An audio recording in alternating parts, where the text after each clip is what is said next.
Well, good afternoon. This is Aida Smith, proud owner of DNA Total Fitness, which stands for Dance N Aquatics, and we specialize in aqua Zumba. So fun, sexy, exciting dancing in the pool.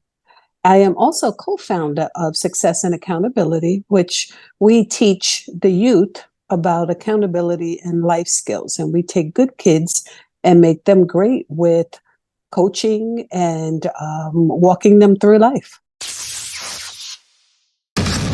Diversified Game. Learn how to start, run, and sustain your business. Hey, it's Kellen, and today on Diversified Game, you guys are in for some health game, and you know that health can keep you with your wealth, as well as some game that your young people with Miss Aida Smith. Don't call her Ada like I did. Aida. Yeah, because I'm used to seeing like accents over things, her eyes. So that's what that is. So and you got to know how to say it the American way versus being able to say it how the rest of the world would say it. You know, that has culture. But welcome to Diversified Game. Tell us, in wherever you want to start, because I want to know, how did you start with the aqua Zumba, and what are you doing with the kids? And I'm sure somewhere down the line you mix the two. So give us the game. Okay, well, great. Good afternoon, everyone. This is Aida Smith, and I am the proud owner of DNA Total Fitness, and DNA stands for Dance and Aquatics, and we specialize in regular Zumba, virtual Zumba, but also Zumba in the pool. So that is great fitness for people of all ages. During the pandemic, that is really when the Zumba company really took off. I actually got grant funding to teach children virtual Zumba, and I got the grant out of Delray Beach. However, people all over the world were looking for things for their kids to do virtually, and guess what? There I was. I was on screen in Canada teaching children virtual Zumba dancing. So it's pretty exciting. We all need movement, and it's just a way to release energy and also be fit.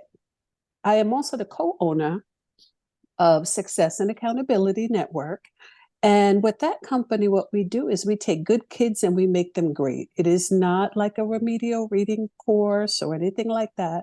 We use accountability and life skills to really teach them about life, whether it's body language, or going to the fresh market to pick up fresh vegetables, onions and peppers, or even just talking about their individual goals. We don't tell them what their goals are. We let them tell us, and then we guide them in achieving those goals. Well, tell us about getting a grant during the pandemic. You know, I know behind the scenes, the other things you do, and I won't talk about them because I know sometimes corporate it can be, hey, we didn't give you permission to talk about that. But how did you find that? Because there's so many people looking for grants who are in entrepreneurship, and when we tell them go to SCORE, go to SBA, go to PTAC, aka Apex accelerators now, they say, huh, that sounds hard. And you just found it out of the blue? Did it just pop up on your TikTok? Well, Healthier Delray, they actually have some healthier communities. So they have Healthy Delray, they have Healthier Boynton Beach.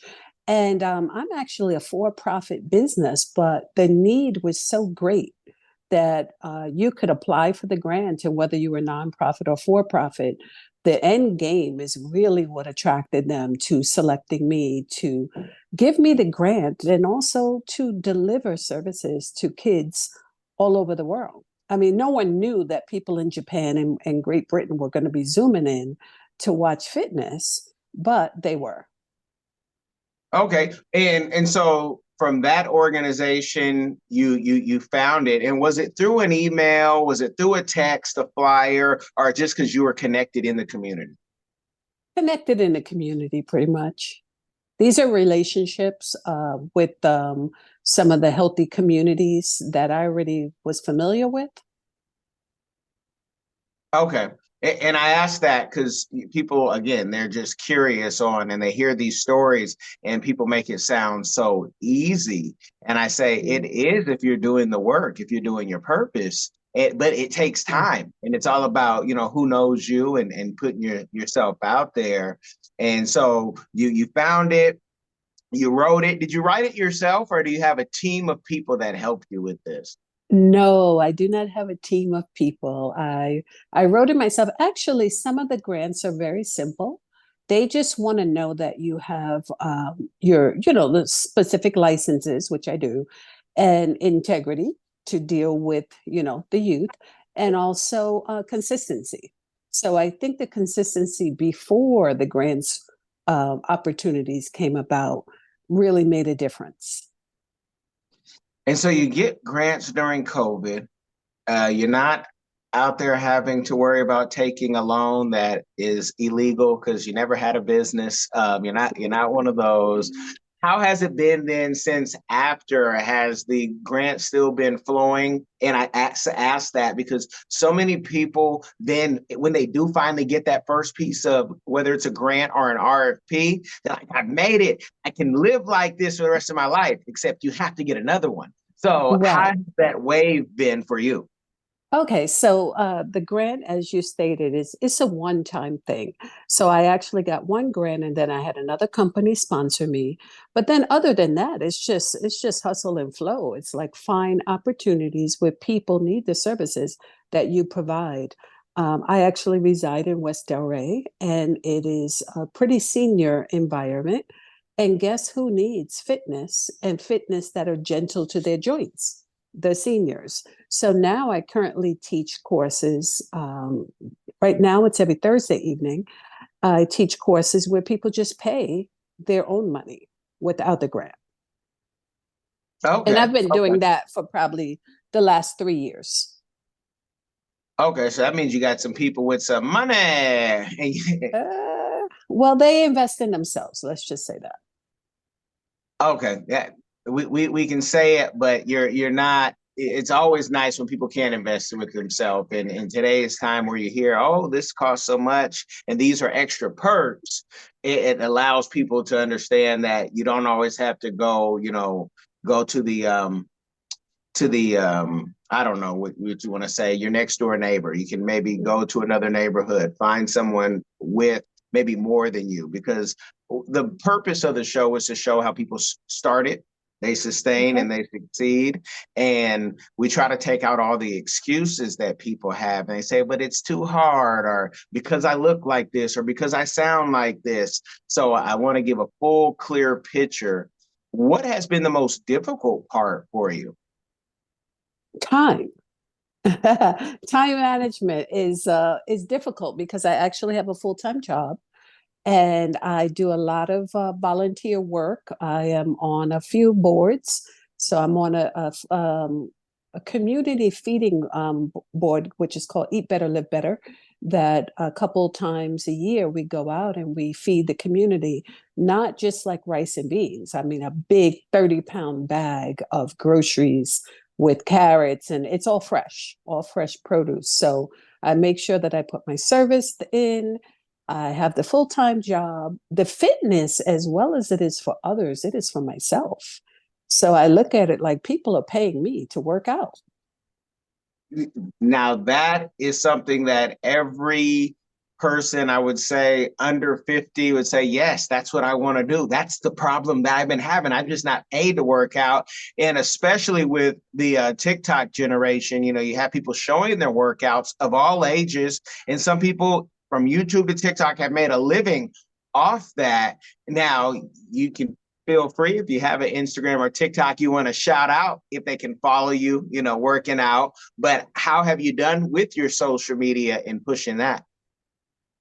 Well, again, time management, because I am actually a compliance officer. I am not able to really do much work during the day. So I work like in the evening and kind of dedicate my weekends to working. So I am on Facebook and Instagram. It's a little light because it's live classes. So I will post to say that I'm actually having the class. I'll post pictures from the class, but because it is in person, it's not like recorded classes per se.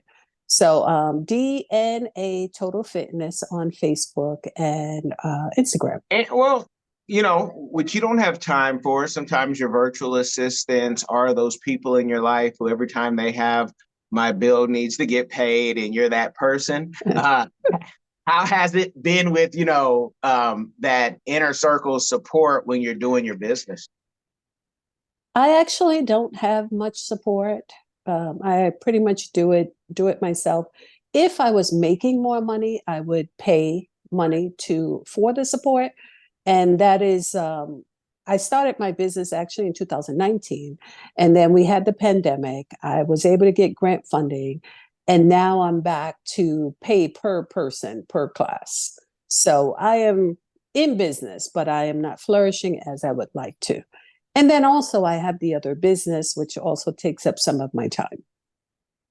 Gotcha. And you have the job, and a serious job. So yeah, hiring in the future is necesito to keep things going and flowing with, what you've done so far. And it's still, a fairly new business, given that you have a job and we had the pandemic. Even though you were getting grants in the pandemic, I can tell you there's a hater out there right now saying, man, only if, see, it's for whatever the excuse they want to say, if only if I got that, I'd have the Rolls Royce in the mansion that everybody sees online every day. It's rented, people, a lot of times. Yes, I am totally solution based.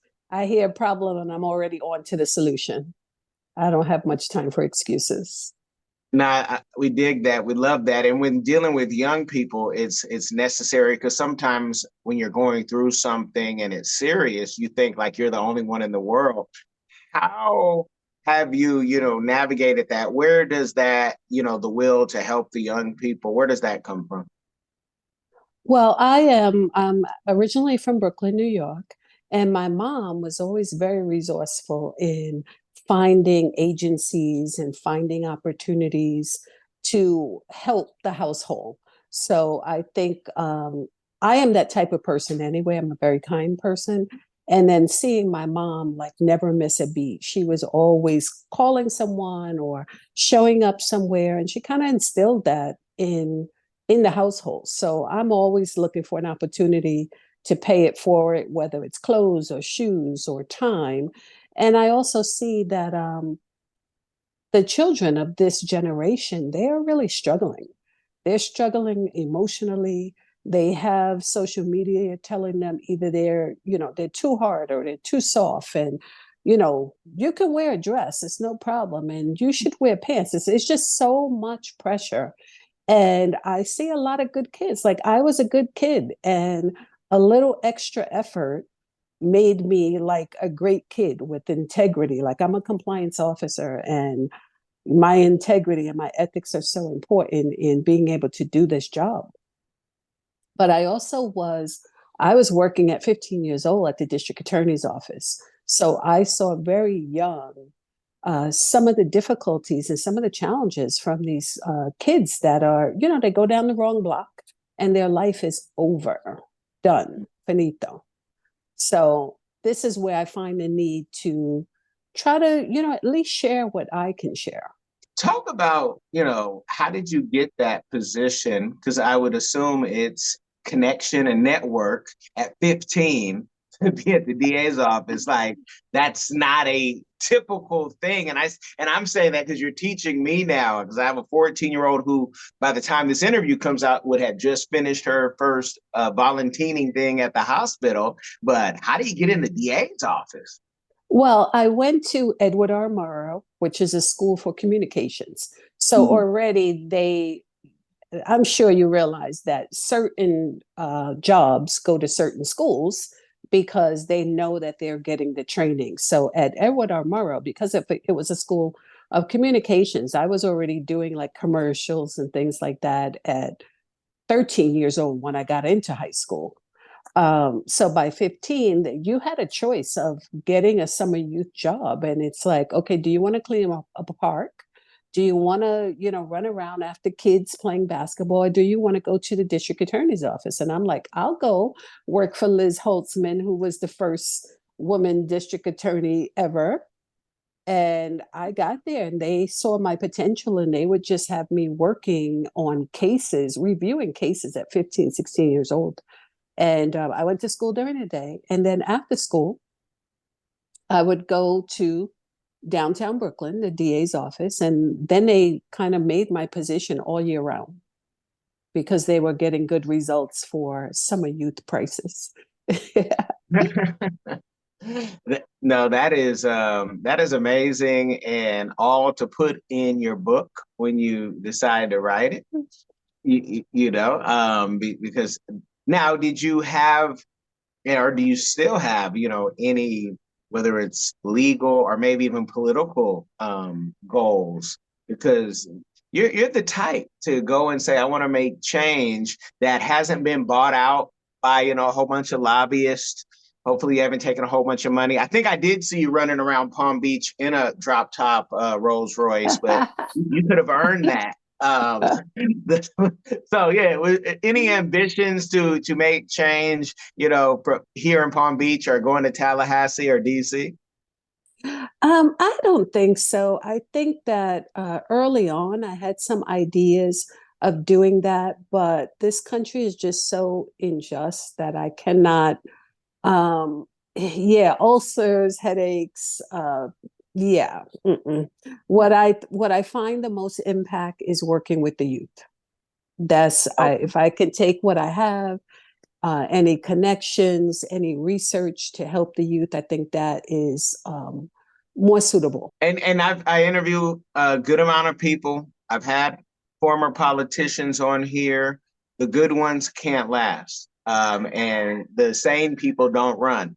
So that's why we have the politicians. We have people because, yeah, you'll kill yourself for an office that will get you out of here as soon as they find one little thing that might not even be your fault. But cheers to those who love the process. Can you talk? Yes. Can you talk about a community give back that you're doing or that you would like to do in the future? A community give back. Okay, well, I just did 2 food drives with the Eat Better, Live Better organization. It was for Juneteenth. They were able to get a grant. That is the company. I am just on their advisory board. And we gave out 50 bags of about 30 pounds of groceries.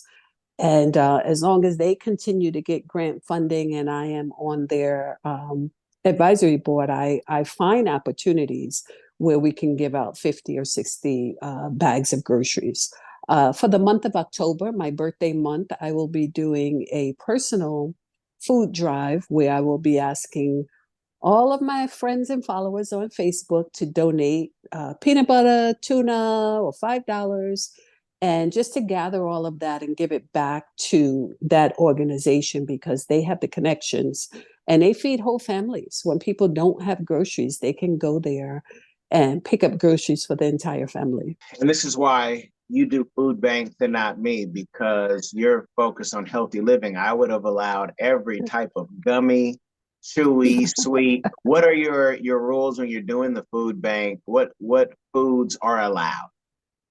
So oatmeal, peanut butter, tuna. So they are the staples of the house. And then there's also, they usually get the fresh produce from the farm, like a local farm gives them the fresh produce. Just Saturday, I did service as well. I spoke at a tea party for teens, an empowerment tea party for teens. And I talked to them about creativity and how to hone in on their creativity. And I gave them the example of like the cell phone. We had one cell phone, and then the cell phone has expanded to 4G, 5G, different types of cameras, and the phones can do so many different things. So I want them, while they're on someone's job, while they're at school, while they're getting dressed in the morning, think of how they can be creative and monetize that. And they loved it. And then I finished it off with some scrapbooking. Awesome, awesome. Well, let the people know Any last words, and especially where they can find you, follow you, and Zumba with you online? I know things are rebuilding. It's the summertime, y'all. So, but you can bother her. I found Miss Smith from the Talented Teen Club, Miss Sean Hoking, another referral that she blessed me with when we were at the baseball game. And I thank her and Mr. King. Thank you kindly. But let the people know where they can find you and any last words you'd like to give them. Okay, so again, I am Aida Smith, and you can find me on Facebook and Instagram, Aida, AIDA, last name Smith, or D as in David, N as in Nancy, A as in Aqua, DNA Total Fitness is on Facebook, and you'll be able to see some pictures and stuff. I teach classes currently on Thursday in West Delray in the pool. It is hot, so the pool is the best place to be.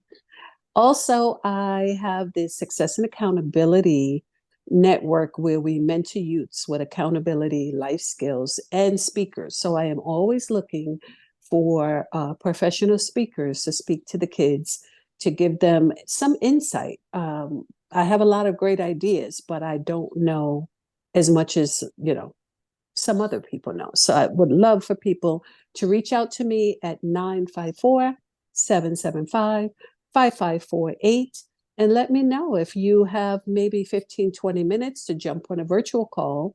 It would be scheduled, of course, to speak to the youth, because we want to pour into them as much as possible. And I want to thank you, Kellen, specifically for allowing me to participate in this interview and talk about my goodness on your platform. Thank you. You're welcome, and you're welcome again. And also let the people know if they come and if there's any other languages you speak, because sometimes people get intimidated and say, well, I want to call, I want to reach out, but maybe my English isn't as good. And I have a feeling you might be able to speak another language or three. No, I understand Spanish, and I could speak very little Spanish, but no. And I'm actually working on that. Okay. I need to learn Creole. Gotcha. Being from Brooklyn, you might have, heard it all and walking down the street, and you surely hear it here in South Florida. Well, I'm Jamaican. So I definitely understand patois. Gotcha. You guys have got the game. I don't want to give you too much, because when she writes the book, I want her to shock you when she says, whatever's in chapter 7. By chapter 7, she'll flip the story on you, and you'll say, wow, I didn't know. But I thank y'all for tuning in. I thank you for, most of you are listeners. Go over to the YouTube, give the YouTube some love for the likes, for the comments. But more importantly, if you do nothing else, please share this game with somebody. It will change their life. Be blessed, y'all. Hello, everyone. Come along with London and Sydney as they show you around the vibrant country of Cameroon. Explore the heart of Africa through the eyes of London and Sydney. Two explorers who journey across the great city of Yaoundé, exploring its rich culture, vibrant market squares, cultural heritage, and wildlife. With giggles and excitement, London and Sydney Explore Cameroon takes you on a fun-filled adventure, providing insight into the country's culture and traditions through the pages of this book. It's packed with exciting stories and super cool facts about Cameroon that will make you go, wow. Get your copy now, available on Amazon and in libraries near you. There's only one easy way to experience the exploration of Cameroon, and it's through London and Sydney. Don't wait, get yours.